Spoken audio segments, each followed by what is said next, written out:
So, ayan.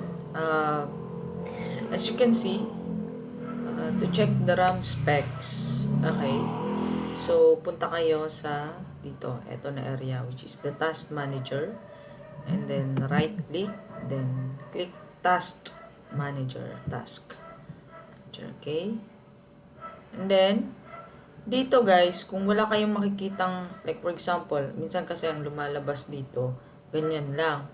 Pag ganyan lumalabas, click nyo lang yung more details. Pero kung automatic naman, ito yung lalabas. So, just click this one, performance, and then to see your processor specs, dito mo lang makikita. Okay? Then, dito naman sa memory, memory specs, dito natin malalaman kung DDR3 or DDR4.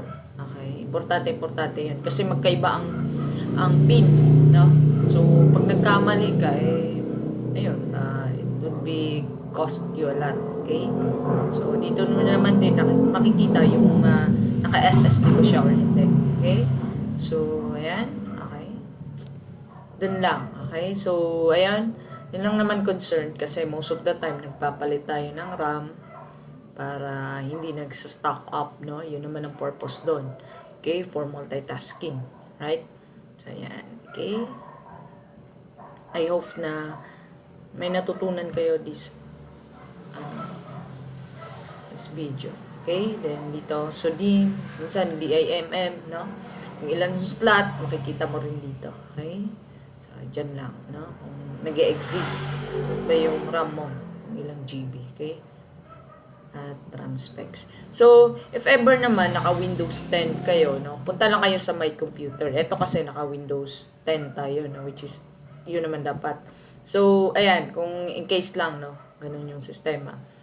Dito kayo sa My Computer or this PC. Sa Windows 10 naman is My Computer. Windows 7, tama. My Computer. And then sa Windows 10 is PC.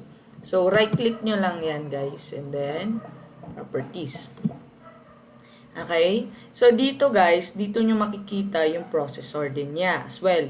Pero, hindi mo makikita yung RAM specs. Okay?